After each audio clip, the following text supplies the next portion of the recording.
So let's talk a little bit about Worlds. I do want to get into some of your thoughts on future LCS teams, rumored LCS teams. But let's talk a little bit about Worlds and your experience against the finals, because we haven't touched on the World Finals at all. Yeah, I think most people would. Thorin predicted EDG, which I Not thought was bad. interesting. Not bad. Timestamp on very the good. tweet does say before the quarterfinals had even begun, I did say EDG would win Worlds. Now I did do it like I was trying to find a reason anyone other than Damwon wouldn't win. I didn't really think they were like the number one team or whatever, but it wasn't bad. It looks fucking good in hindsight now. Let's just say that it looks good in hindsight, doesn't it? Nice. So yeah, I think what's interesting is that you had a chance to play against Damwon in groups. Did you scrim EDG at all? Did you have any experience with them? And what was your kind of take heading into the playoffs on both of those teams? Did you think that from your experience that EDG would win? No. We scrimmed EDG once, maybe like a week before group stage week 2 started, and we got stomped. Obviously, we scrimmed EDG, we scrimmed T1 and Life, and we won one single game of all those games, and it was against Life. So that was a rough 2 to 3 day stretch where we just couldn't win a game against those teams. We weren't getting stomped completely every game. Some games were very close until they weren't. But I felt like it was good practice for us. But I realized that these teams are way better than us. And we scrimmed Damwon once the group stage ended, not before that. But yeah, I didn't think EDG was gonna win. I thought that whoever won T1 Damwon would win Worlds, and I was. By the way, I've heard so many stories like the one you're telling here, and funnily enough, even some of the G2 teams at Perks, and I've heard the same story. Like you get stopped by all the top Asian teams. What is different then in this scenario? Because most of the Western teams I've heard the story from Perks, Zven, they just basically mentally give up when these scrim sessions happen. They sort of think like, oh fuck, if we're going to lose, if we're going to win like one game out of 20, are we ever going to win the stage games? And mentally they're already broken. So how does Cloud9, after getting smashed like that, actually then come back and do this miracle run? Like how does the team stay in it mentally?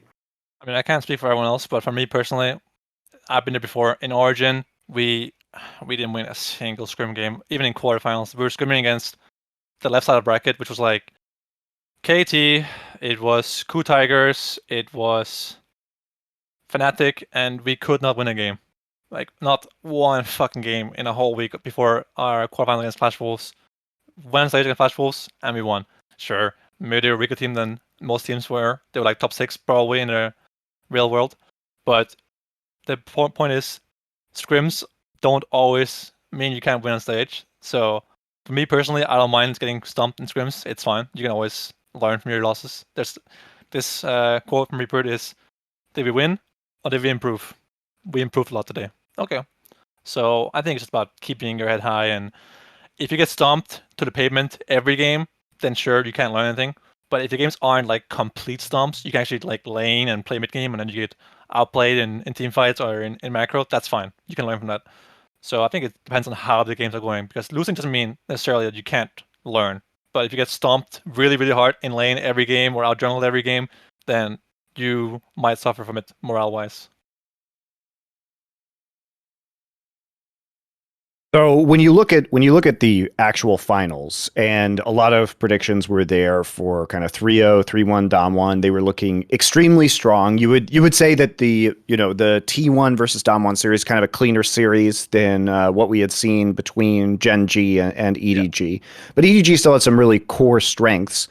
Were you surprised by what Damwon was doing? Because for me, the most shocking thing about this series was that Damwon entered the series like trying to get some like cute counter picks like the Yasuo in the top lane into the Graves, which Khan had never played before, which wasn't the reason why they lost, but it certainly wasn't the reason why they won. I mean, they did lose the game, but like it wasn't helping them win. Let's put it that way. Yeah, it was terrible. Yeah. I think that in that game they have this smart draft about they banned Lissandra third after seeing Yuumi and TF. So they make LeBlanc really strong, and they will first pick Lee Sin if it's open. So EG bans Lee Sin because Lee is good against LeBlanc, so they'll get both because they won't pick LeBlanc into Lee Sin. So then they ban Lissandra, EG bans Lee, and they get first pick LeBlanc. Now I think it's pretty good for Damwon, but then they pick Rakan 6 as their 1-3 with LeBlanc. And I think that's like so much magic damage and so much like it shows your whole hand basically, all everything you're gonna do, and they ban out junglers like Yana and Talon, I think, and then this Yasuo pick is something that I just don't think is good enough in Worlds Finals. I think maybe if you're like playing group stage and you're up 4-0 and you're trying new picks with confidence, that's fine. But I think no one can play Yasuo top in Worlds Finals and win with it. It's just too hard to execute in a high pressure environment. Although everyone I talk to think it's good counter pick, I just don't think it's good enough personally. I think that in this series, first 2 games were lost by teams trying to counter pick Graves with something funny like Yasuo, and EDG tried with Irelia in game 2, and it was obviously not working. And in game 3, it was banned because it didn't work out, right? So I think it was stubborn to even try countering Graves top. It was just OP pick. I think they didn't know how to deal with it, so they should just have banned it if they couldn't deal with it. I think the 6 LeBlanc thing is, I don't like having LeBlanc with double AP champs already. I think she functions best as a single AP champion. So I think Damwon's first game draft was really bad. And then in game 2, the Graves thing, like I think EG had this comp with like Kai'Sa, Irelia, was it Xin Zhao, and it was god awful against Graves. He was like making fun of them. They had Leona Graves and they could not kill them. They had 0 damage to kill them. And it felt like Damwon had like a free win draft. The game wasn't a stomp. Well, it was a stomp, but it was like a very slow stomp where I felt like there was no point in the game where I thought Damwon would lose. Like even have it open right now, he was down 10 CS, I mean 15 against Irelia. What does that accomplish in a game where Graves is going to team fights and be unkillable while dealing the most damage as well? So I think these teams should have figured out that earlier that Graves was OP in the series, not lose 1 game each, 2 Graves before realizing this. So I mean, to be fair, Damwon did lose game 5 when they had the Graves, right? Yes. But there were other issues with that game. I will say, in this game, EDG at least picked a champion that I don't think has to win early game or like has to snowball. It was Kennen, right? Kennen's a good team fighter as well. Yep. So you're fine scaling, but Yasuo and Irelia, mostly Irelia, has to like do something. You have to create lane advantages. And I think that at Worlds, there weren't that many psychopaths top lane, like Ale or Ale, whatever his name is, that could pull off the Fiora Irelia champs and actually really carry with them. So I think putting like Flandre and Irelia just isn't the move. Whereas putting him on Ken is just so much better. Also, not to mention that the draft that Damwon had in game 5 was fucking horrible, but that's a side note. Besides the Graves thing. So like I think that game, yeah, what's up? I just think it's so fascinating because if, looking back on it and you look at the Yasuo pickup and it's such an arrogant pick. Because they know, basically, EDG's priority was very transparent from the entire tournament. Flandre played Graves. I mean, they didn't have a huge depth of champion pool at the top lane and jungle positions overall. And I think, what their priority before is. this series, I think he'd already played something like 6 or 7 games of Graves. It was like every time it was 8 or 9. I think it was 8 or 9. It was like new. Yeah, he played 11 at the end of the Worlds. He played 11 games of Graves, and he played 5 games of Jace, and then a couple here or there, a couple on Kennen, and then 1 on Jax, Gwen, and Irelia, right? And some of those were in this series. So before that, there was no data about some of these pickups, and then Jiejie was playing almost entirely Jarvan before coming into this series, and he was forced onto the Xin Zhao a little bit, but it looked like a lot of the power picks were really not in the wheelhouse of EDG. And so I think what's interesting about Damwon's strategy is they come in and they think they can just lane counterpick. It seems like they were very confident they were going to win this series in that they were willing to take a roll the dice on game 1 and come away with the win. And I think that, that failed, and yes, they won the next 2 games, but even that 3rd game, they were looking ropey for most of that. 3. Yeah, they should have lost for a lot of that. In my opinion, they should have lost that one. Over the entire series, they actually got outplayed. They did. I think...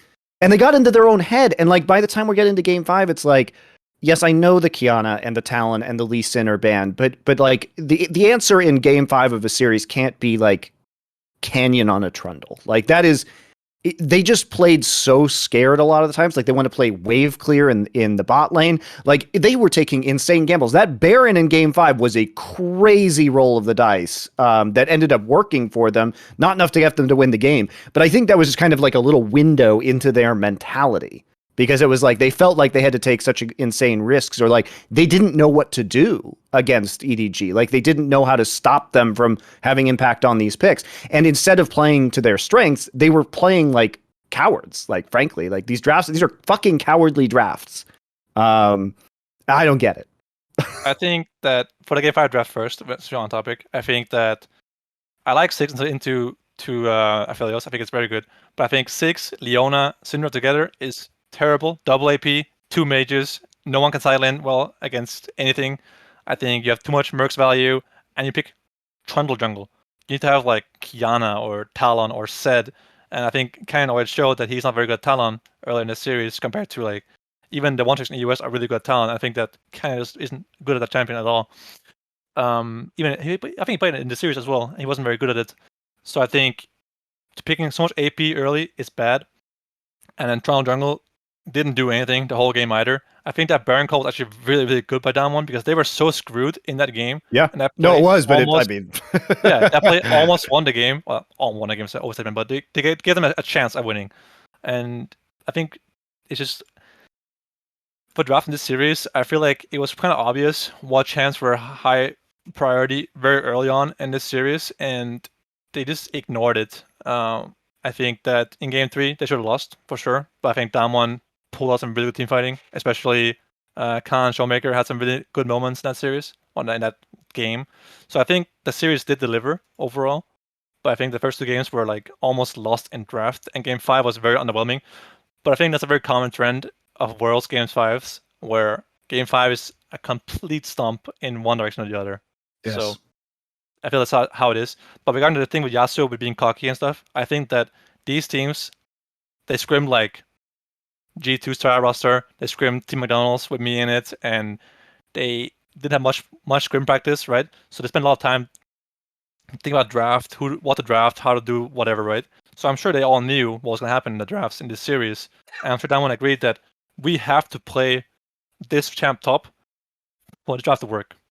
We can't play anything else. We have to ban Lucian on blue and Aphelios to give Viper Jhin. Blah, blah, right? We have to work with our strengths and our weaknesses here. Strengths, FP LeBlanc. But then they decided to put 6 in a team with LeBlanc. I don't know why that happened, but they maybe thought they could handle what's it called? Jhin with 6 Yasuo. I don't think it's good, but I don't think that they were like necessarily cocky. I just think that they thought it was going to work because in scrims it probably worked. And well, I think they weren't expecting the Zilean either, and I think the Zilean was really like a really good pick from EDG with this composition because like you know basically once you blow your load with Damwon's comp and they resurrect somebody, it's like you got nothing left. There's no more damage, like, so that person's just gonna pop back up, and especially if it's like fucking Flandre or somebody who has infinity lifesteal, right? Like, it's like good luck killing him once, and then he just reappears with full HP. Like, so I think that really the doom was written with the Zilean, and I understand because like Mako, I don't think had played that. No, he only played 1 Zilean game in the entire world, so like, why would you think that he would do that necessarily? Yeah.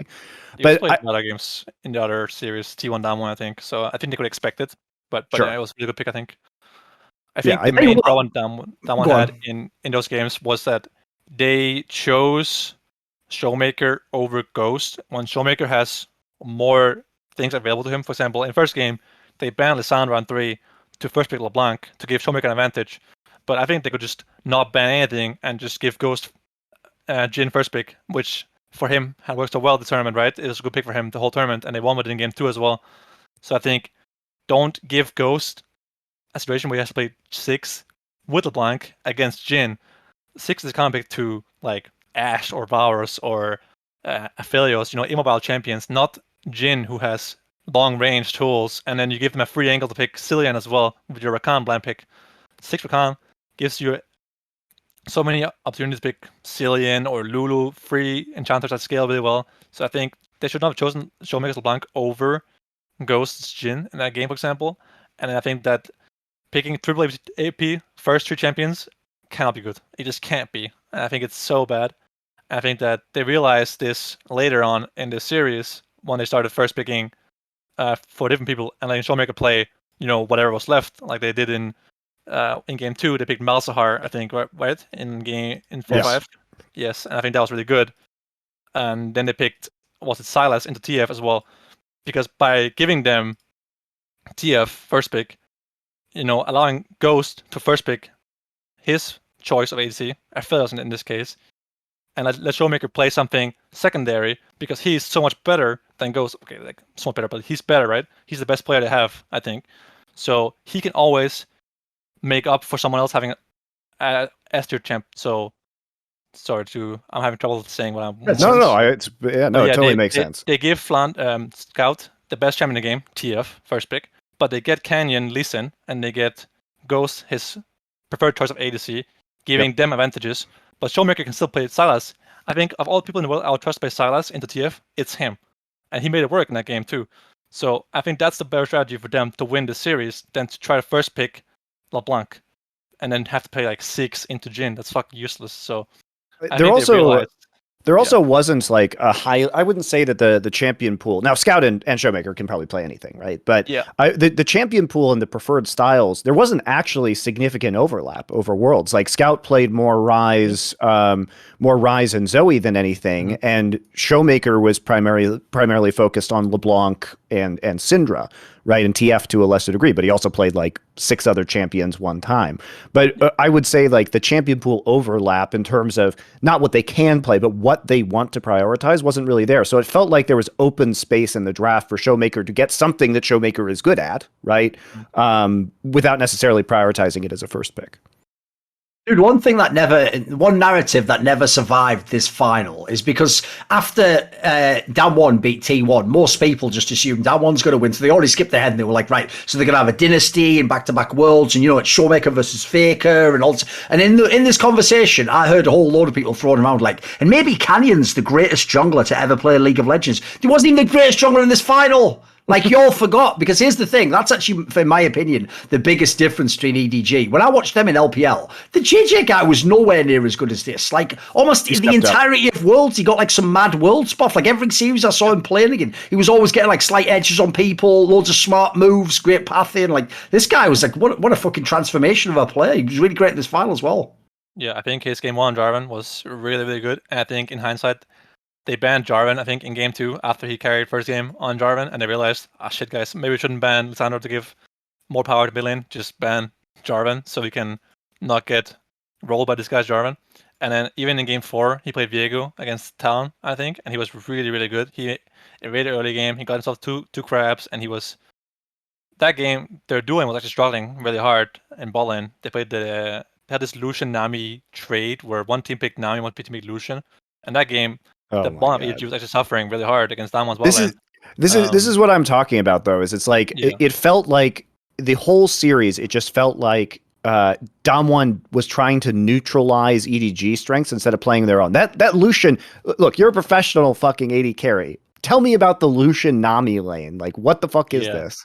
So Lucian Nami is really strong. It has some counters. I think Lulu Aphelios, for example, is a counter pick too. We saw that before. I played scrims. I think it's really good. But it's really hard to play Lucian Nami. It requires not only a lot of skill as a duo, but also a lot of like confidence to pull off on stage. And I think that everyone realized early on in this Worlds who could play it and who couldn't. We tried it. We played one game against Peace. We won a game, but I played bad. And played it again in game 3 and we won. But in groups we didn't play it because we decided it wasn't for us. But I think everyone realized that Damwon would never play it. They played top lane, sure, but never played bot lane. It is just risky to play because if you make a mistake in lane against something like Aphelios, you're doomed the rest of the game. You don't scale that well until you're in a big power hole if you don't get into sort of leads. That's why it's scary to play against because it can be so difficult to play against Lucian Nami. But if you don't have confidence to play it, you also don't want to play against it. So in Damwon's case, they banned Nami almost. But then you get Lucian, or then you get Jhin Nami, which is So Damwon obviously realized that in this finals, they're on red side, right? They can't ban Nami Lucian every game because they have to ban Yuumi, TF, and something else in game 4. Let me see. I think I had it open somewhere. Lee Sin, weirdly. Yes, Lee Sin. Lee Sin was very OP, in my opinion. Sure. So I think... Oh, it was Jarvan, actually. They didn't ban TF in this game. They were banned by EDG on blue side. So after Damwon beat them with the Silas pick into the TF, EDG banned TF, showing weakness here, right? And Damwon decided to ban Jarvan, Lee Sin, and giving Lucian. I think they should probably have given Jarvan or Lee in this case. Or traded them, maybe, I don't know. But I think giving Lucian to play Nami Jhin isn't my ideal draft. I don't like it at all. That's what I'm saying, though. Like, Damwon just gimping themselves to, like, take away picks or counter. But I will say, in this game, Damwon's bot lane was actually playing really well. They were doing well in lane. They were winning for the most part of the game. And they got this one play where they got double kill bot. But Canyon was suffering in this game a lot from Giejie's invade at level 3, got the blue buff, he got double crab, and he was like Abla CS the whole game, and he was strong in general. It felt like the mid jungle duo in this game. Zoe Viego was much stronger than Talon Oriana. Also, the comp that one has doesn't have any like structure. They don't have a frontliner. Don't really have any good engage. Don't have much of anything, to be honest. So even though they got a lead from the bot side with that double kill they had behind tower, it didn't do anything. Right? Like, they didn't accomplish anything with this. So, yeah, I'm not a fan of splitting up the duo like that. I think Damwon should have stuck to just banning it. But then again, if you ban Nami or Lucian, and they pick Jhin first pick, Ghost is playing 6, and Showmaker is playing a Control Mage with 6, which is fucking terrible. So in this sense, it felt like Damwon had a problem in the bot lane, that they weren't willing to play all sides of these matchups. Whereas EDG were when to play any matchup, right?